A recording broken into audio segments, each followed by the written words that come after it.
The evening was planned with meticulous precision.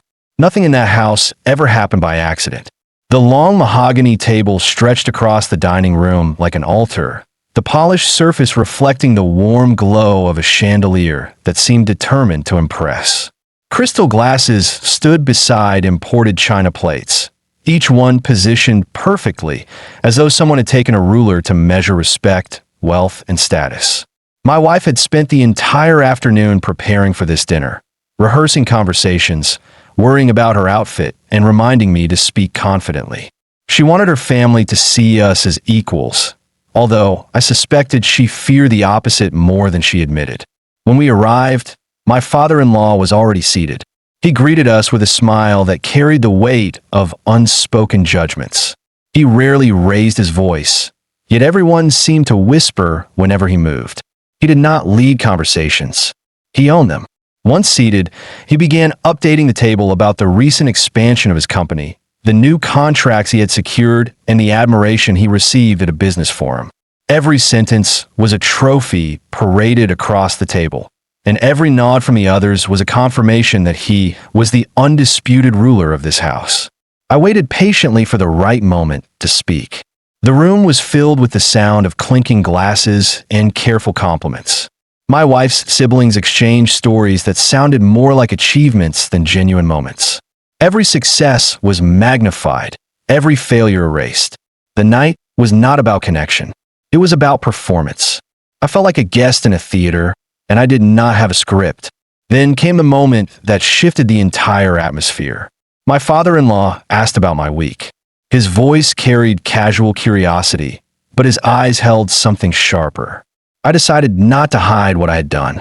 I told them I had invested a small amount into a new technology startup that focused on supply chain data. The sentence barely left my mouth when silence spread across the room. It was as if someone had unplugged the evening. No one even breathed. My father-in-law looked at me, blinked slowly, and then laughed.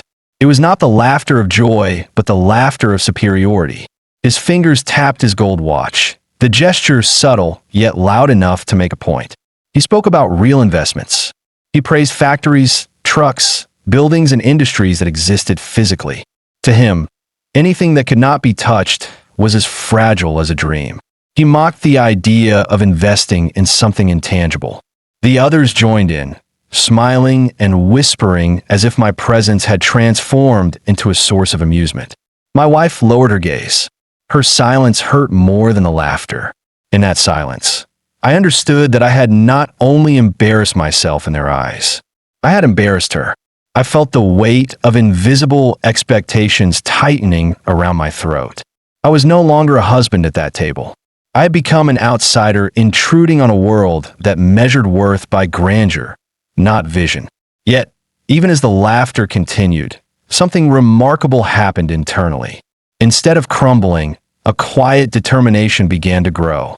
The humiliation did not destroy me. It exposed a truth. My father-in-law did not mock my investment because it was small. He mocked it because it was mine. He needed everyone at that table to believe that success belonged only to those who followed his definition of it. In his world, authority was not given.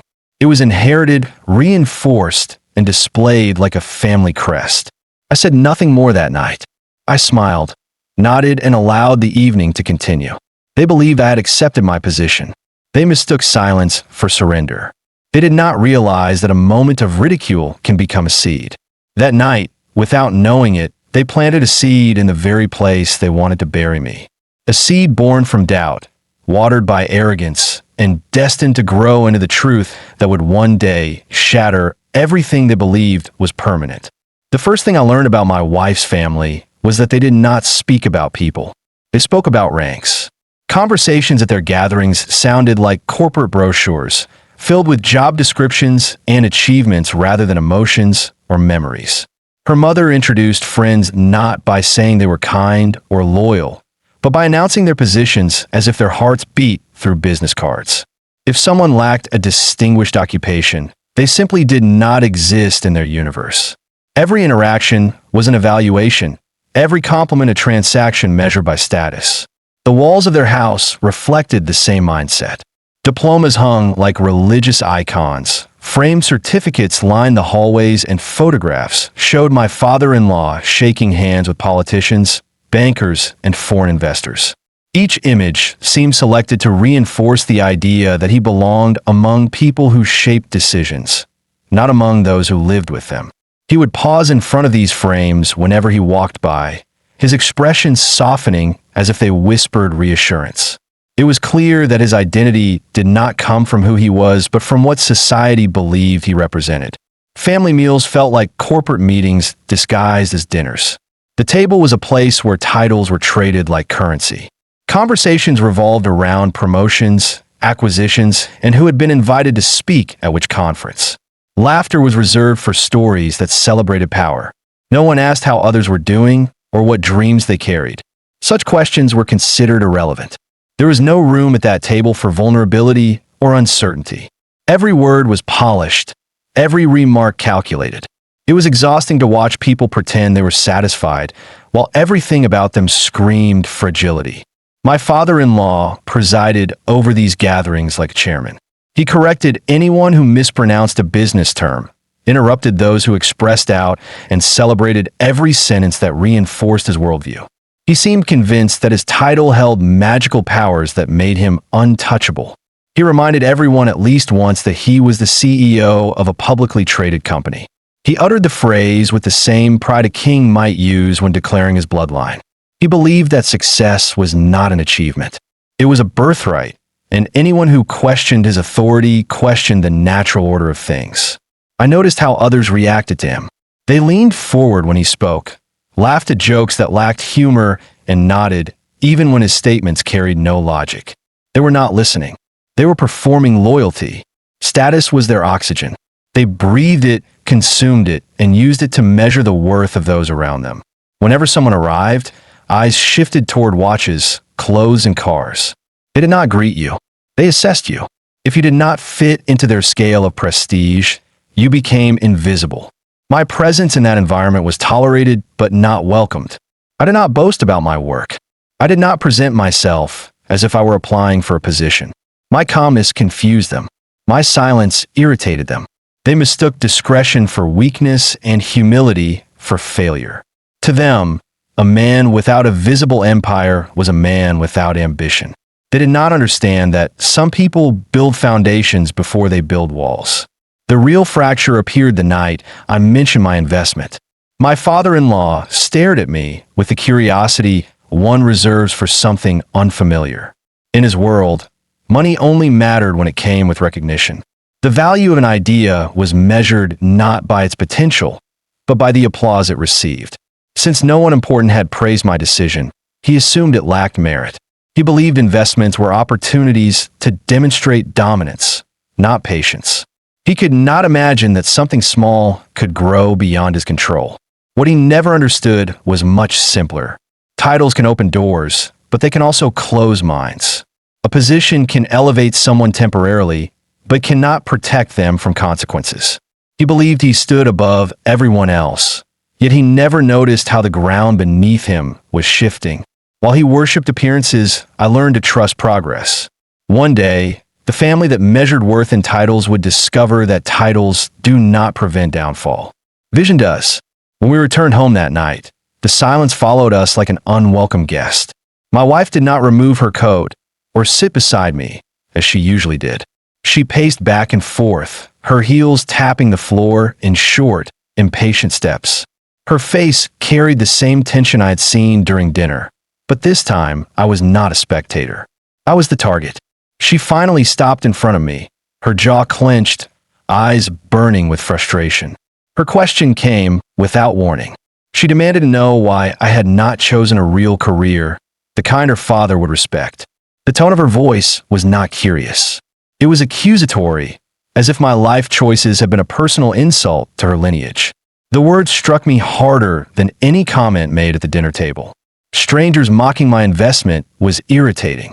Hearing it from the woman I loved was wounding. She had always admired my ambition, or so I believed. She used to tell me she valued my independence, that she liked the way I thought differently from others. That night, those statements evaporated. In their place stood the harsh realization that admiration had been conditional. Her pride in me existed only as long as others applauded. Without that applause, she saw me as incomplete. The house suddenly felt smaller, as though the walls themselves were judging me. Every choice I had made now seemed reckless in her eyes. The evenings I spent researching opportunities. The nights I stayed awake building plans. The sacrifices I made to avoid a life dependent on someone else's definition of success. None of it mattered. What mattered was that her family had not approved. Their version of success was not only a standard, it was a measurement of identity. Anything that did not match it was dismissed as foolishness. She asked why I refused to follow the traditional path, why I did not secure a job with a prestigious title and a predictable salary. She reminded me that her father had started his career in a well-established company, and that stability had allowed him to reach the top. She spoke as if progress was a staircase with only one direction. Her father stood at the summit, and everyone else was expected to climb in his shadow. Her words revealed a belief I had never fully understood. She did not want a partner who built dreams. She wanted a partner who inherited definitions. I tried to explain my reasoning. I told her the world was changing, that industries were transforming faster than most people realized. I spoke about potential, innovation, and long-term value. She listened, but her eyes drifted away as if my explanations were nothing more than excuses. Her silence cut deeper than her criticism. It was the silence of someone who had already chosen a side. She no longer saw me as a man creating something. She saw me as a man delaying something. That night, another truth surfaced. People rarely laugh because something lacks value. They laugh because that value threatens what they understand. My investment had not been mocked because it was small.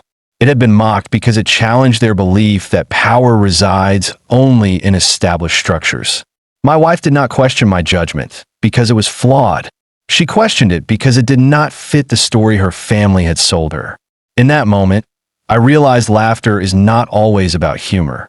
Sometimes it is a shield people use to protect their limitations. As she walked away, leaving me alone with my thoughts, I felt a sting to my pride unlike anything I had experienced before. It was not the pain of failure. It was the pain of being misunderstood.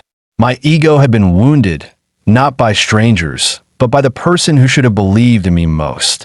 Yet, beneath that wound, something else was forming. If a belief cannot survive mockery, it was never a belief. That night marked the beginning of a new resolve. My choices no longer needed applause. They needed time, and time was already on my side. The days that followed the dinner were filled with tension.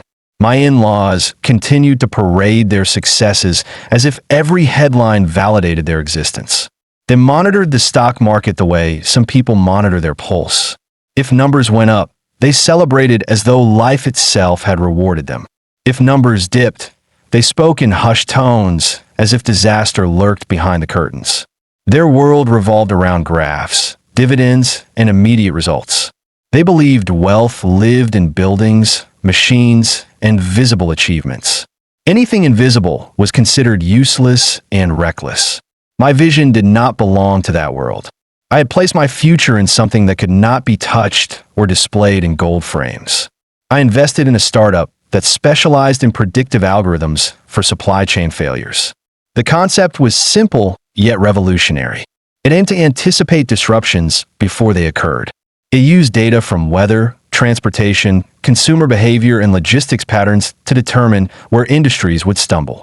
It was not a factory that produced objects. It was a brain that produced foresight. In a world growing more interconnected by the second, I knew foresight was not a luxury. It was a necessity. My wife tried to understand it first. She asked questions and listened, but each answer seemed to drift further away from her comfort zone. She wanted something she could show her family, something that could be placed on a table or photographed beside her father. She wanted proof that others recognized it before she believed in it herself. When I spoke about algorithms, data sets, and predictive models, her expression turned blank. She was raised to admire monuments, not ideas. My investment felt to her like an empty suitcase waiting to be filled. She could not see that the suitcase was already full, but the contents were invisible to those who judged value by weight. My father-in-law dismissed the startup the moment he heard about it. He said information had no value without something solid attached to it. He spoke about the importance of factories, trucks, workers, and land. He believed the world would always reward those who built tangible things. He could not imagine that industries could be controlled not by physical force, but by anticipation. He believed power came from ownership. I believe power came from understanding. The founders of the startup were brilliant minds who saw patterns where others saw numbers. They showed me models that predicted shortages before the media reported them. They demonstrated how a disruption in one region could cripple production in another. Their office was not filled with machines. It was filled with screens displaying streams of data that moved like rivers through digital landscapes. They were not obsessed with the present. They were shaping the future. They did not ask the world for permission. They observed the world until the world revealed its weaknesses. I visited their workspace often. Each visit reinforced my belief that I was standing at the edge of a transformation. They analyzed data the way a doctor studies a patient, identifying symptoms long before illness appears. They did not depend on luck. They depended on logic. They believed information was more valuable than any asset because information could predict and prevent disaster. I watched them turn silence into strategy. Their confidence was not loud. It was steady. They did not need approval. They needed time. Meanwhile, my in-laws continued to ignore everything they could not measure with their eyes. They thought wealth was something you stored. They never understood that wealth could also be something you anticipated. They could not accept that the world was changing silently while they celebrated victories that belonged to yesterday. I chose not to convince them. Understanding does not come from explanation. It comes from experience. My investment looked insignificant to those who believed only in what they could touch. Yet nothing in history has ever been more powerful than a truth others refuse to see. Data was becoming the oxygen of modern life. I breathed it long before they realized they needed it to survive. 3 months passed with the same routine of pride and self-assurance from my father-in-law. His company continued to make headlines, and every family gathering included a summary of his achievements. It felt like he was narrating a documentary about his own greatness. The stock remained strong, and his confidence grew louder with every passing week. I kept working quietly with the startup team, watching our predictive models evolve. We detected unusual patterns in logistics across several industries, tiny shifts that would have gone unnoticed by anyone who still believed the world moved slowly. Our data did not shout. It whispered. One evening, while I was preparing a simple dinner, my wife appeared in the living room with the television remote in her hand. Her expression was tight, her voice strangely subdued. She called me over, and there on the news was a sentence that altered the atmosphere instantly. A respected anchor announced that my father-in-law's company had experienced a minor glitch in its logistics system. The anchor used calm language, but the implication was clear. A system so large and dependent on precision had stumbled. The report was brief, almost casual, yet it carried the weight of something hidden beneath the surface. My wife tried to smile. She insisted it was nothing, yet her tone betrayed her. She had grown up in an environment where reputation was a currency, and any threat to it felt like a storm on the horizon. She clung to the hope that the issue would disappear. Her faith in her father's infallibility had never wavered before. Watching her struggle to maintain composure revealed more about her fears than her words ever could. The next day, her father appeared on a business talk show. He sat straight, shoulders broad, voice steady. He confidently assured the public that the issue was a temporary inconvenience. He claimed his team had already resolved it and that the company was prepared for every scenario. He spoke with the same authority he always used, the authority that convinced his followers everything he touched would rise. Yet something in his eyes flickered. It was a tiny fracture in a wall built over decades. His voice carried certainty, but his expression carried unease. I watched my wife analyze his performance with a devotion that bordered on ritual. She studied his movements, his tone, even the rhythm of his breathing, searching for signs of trouble. When the interview ended, she sank into the sofa as if her body had suddenly become heavier. She refused to speak of fear, But fear does not need words. It breathes through silence. The market reacted differently. Numbers do not respect confidence. They respond to suspicion. Investors did not panic, but they hesitated. The company's stock did not collapse, but it lost a little momentum. In a world where perception anchors value, hesitation is the first crack. Markets behave like crowds in a dark room. They move not towards certainty, but away from uncertainty. At night, my wife scrolled through financial forums, compelled to read comments from strangers dissecting numbers they barely understood. Every opinion seemed to echo a concern she refused to admit existed. I saw her clutching her phone as if losing her grip on information would mean losing control over her life. She whispered reassurances to herself, not because she believed them, but because she needed them to exist. For the first time, I understood something vital. Her family had built their castle on perception. They believed authority could bend reality. They never considered that reality could bend back. That minor glitch was not the problem. The problem was the doubt it carried. Doubt is invisible until it becomes a shadow over everything. My father-in-law laughed in front of cameras, but the market did not laugh with him. It listened to the silence between his words, and silence has never been loyal to pride. The first sign of change did not arrive with alarms or dramatic headlines. It arrived with numbers. They slipped quietly across the bottom of financial news screens like a whisper that polite society pretended not to hear.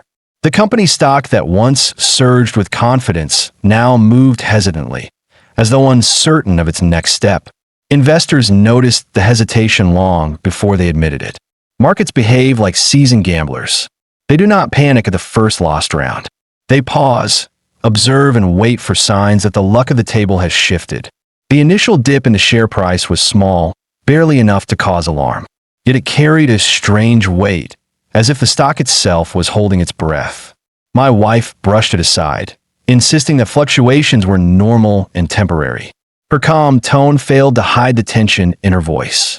She scrolled through financial updates as if each refresh might restore the old numbers and erase the anxiety creeping into her thoughts. Her father, however, refused to acknowledge even the slightest tremor. He spoke at family dinners with the same proud confidence, raising his glass to victories that were no longer guaranteed. A week later, the dip widened. It was still manageable, yet this time it triggered conversations behind closed doors. Financial analysts began to question the company's logistics efficiency.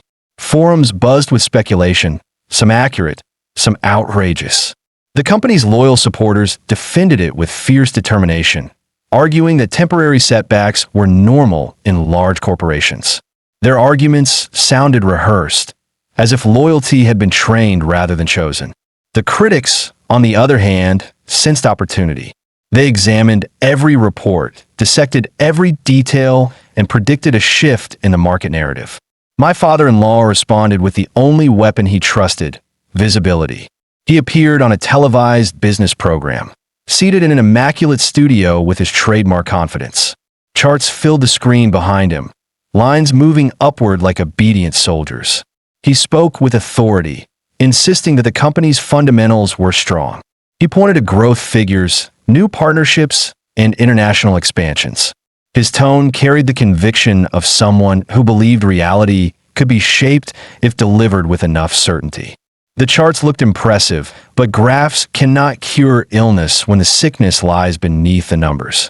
As I watched him speak, I recognized the familiar flaw in his strategy. He believed perception was power. He assumed the market would obey his voice as it had for years. Yet markets do not bow to charisma. They respond to truth hidden in data. My investment was designed to reveal patterns before the world noticed them. It was not created to challenge him directly, yet his empire depended entirely on the one thing our algorithms analyzed without emotion: logistics. The startup team had predicted vulnerabilities months earlier. The models revealed a chain of inefficiencies growing quietly inside his company's network. They highlighted transport delays, inventory miscalculations, and supplier inconsistencies. Each issue on its own seemed harmless, but together they formed a ticking mechanism waiting for the slightest trigger. My father-in-law's strength had become his blind spot. He believed controlling resources meant controlling destiny. He never realized that destiny was already being mapped by those who understood information. The market sensed something he refused to see. The stock continued to drift downward, not because investors lacked faith, but because they sensed he lacked control. Reports surfaced that some suppliers were reconsidering contracts. Rumors began circulating that competitors had developed faster systems. Every sentence written online became a thread pulled from a fabric that once looked indestructible. My wife watched her phone with a mixture of disbelief and fear. She wanted her father to silence critics, yet his statements only intensified scrutiny. The numbers did not respect his authority. They continued to fall patiently, point by point, as if guided by an unseen hand. The silence surrounding that decline was more powerful than any announcement. It was the silence of something inevitable. The company's stock was no longer moving. It was waiting, as if the entire market held its breath, anticipating the moment when hidden truth would no longer remain hidden. Sunday mornings in our home were usually calm. My wife would prepare coffee, sunlight would seep through the curtains, and the world felt distant. That particular Sunday shattered that peace. Before dawn, my phone vibrated once, then twice, and by the third call it was clear something was wrong. I glanced at the screen and saw unfamiliar numbers, each one from a different region, each call more insistent than the last. The device shook in my hand as if it had no intention of letting me ignore it. I answered one, only to hear a frantic voice demanding information I was not supposed to possess. The first caller was a board member from my father-in-law's company. His tone lacked the usual arrogance that surrounded anyone connected to that empire. He spoke quickly, asking if I knew what was going on inside their logistics chain. I tried to remain calm and told him I was not involved with the company. He begged for clarity, insisting that someone had leaked reports of systemic collapse. He ended the call abruptly, leaving me with more questions than answers. Before I could process what had happened, the phone rang again. It was a supplier who had worked with the company for years. He wanted to know if I had heard rumors about a disruption in global operations.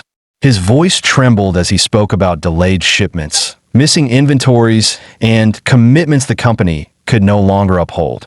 The words sounded surreal.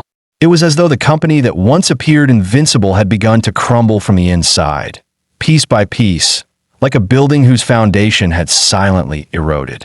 The calls kept coming. Investors demanded to know if I had insight into the problems. Journalists began leaving messages requesting interviews.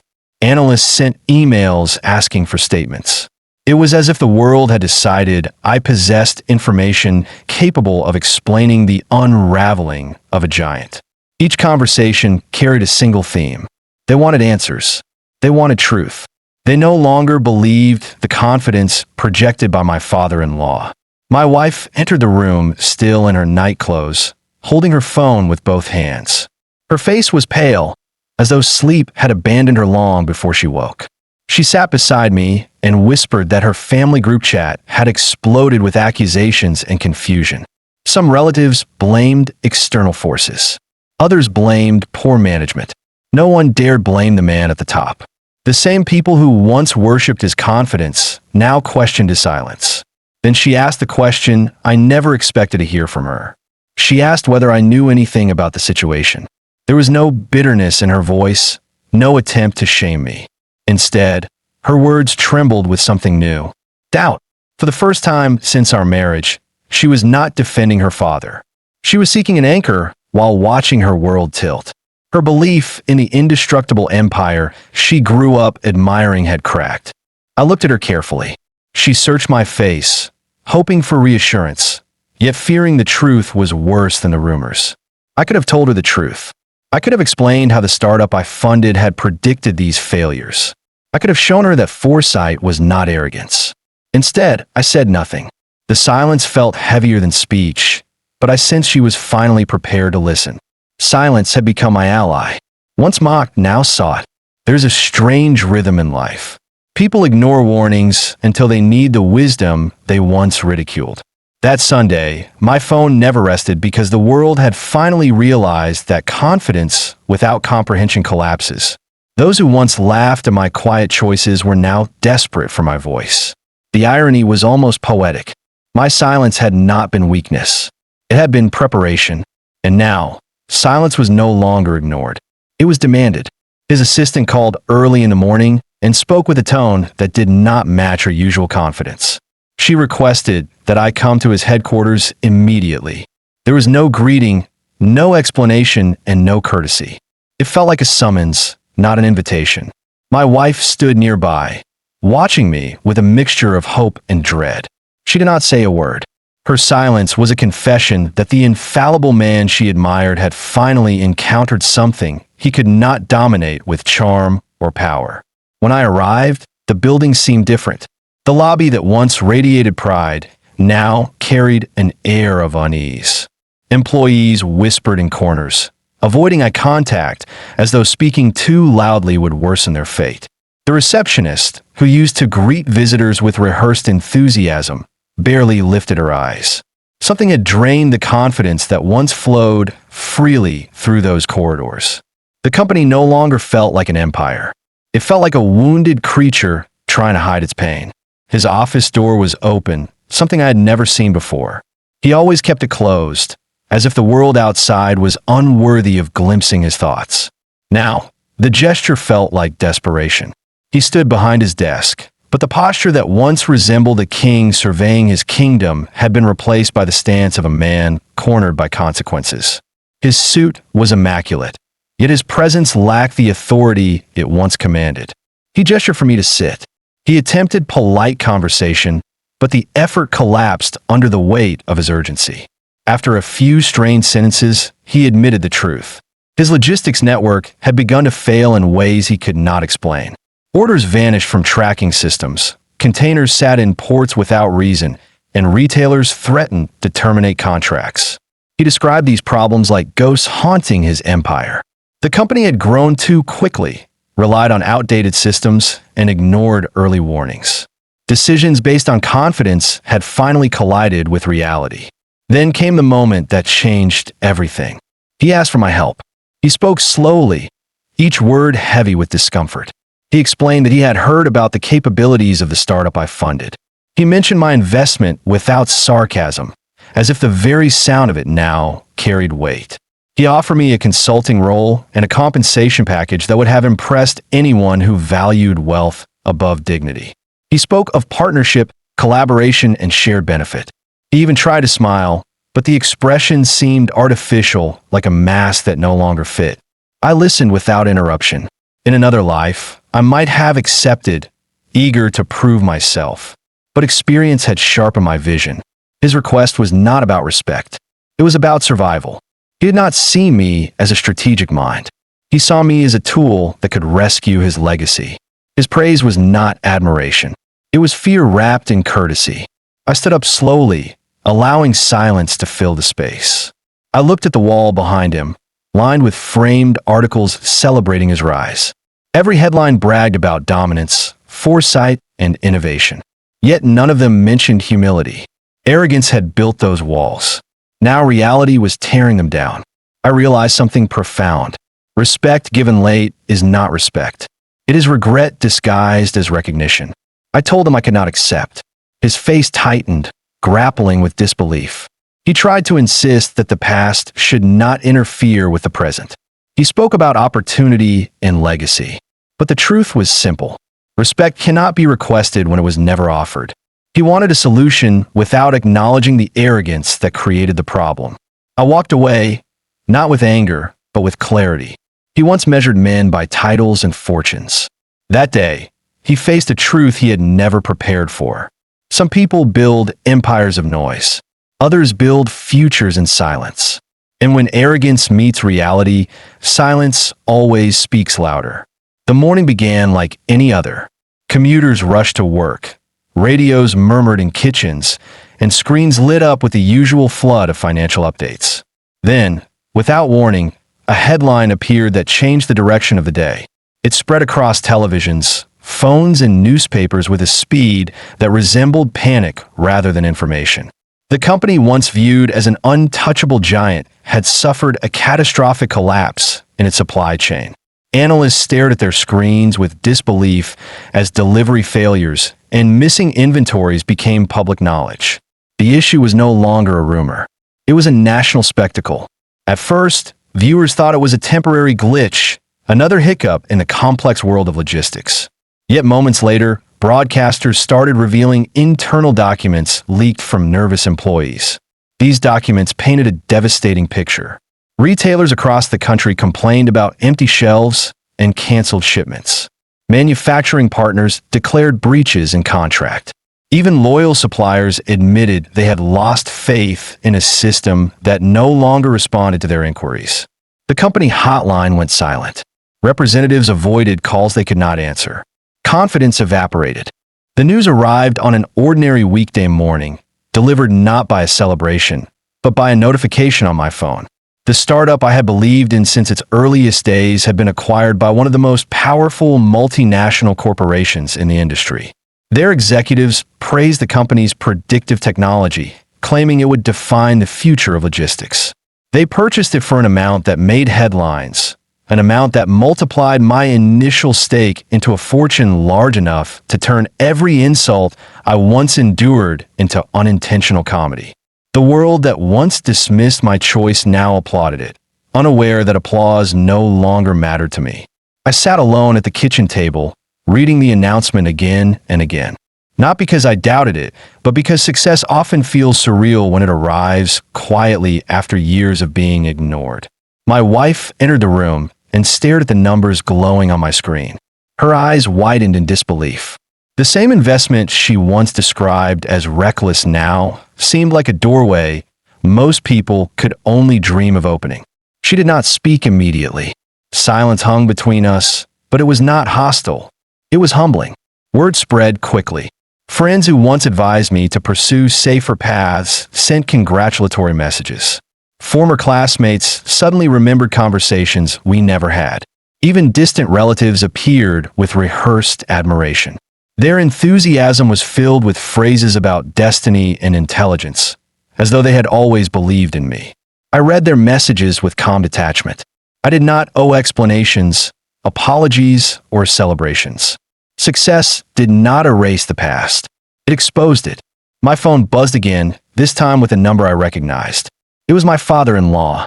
He did not leave a voice message, but his silence was eloquent. His empire had fallen, while mine had risen quietly, not through noise, but through vision. He never imagined a single decision he mocked could one day surpass his lifetime of achievements. He never understood that value can hide in places where the eye sees nothing. He had worshipped what was already built.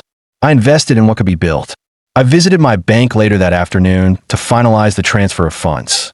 The advisor handling my account spoke slowly, as though afraid his voice would crack under the weight of the figures on a screen. He asked about my plans, whether I intended to purchase property, build an empire, or retire young. I smiled, not because his questions amused me, but because I already knew the answer. My future was no longer a reaction to others. It was a continuation of choices guided by understanding instead of applause. My wife suggested we move into a larger home, one able to reflect our new status. I declined.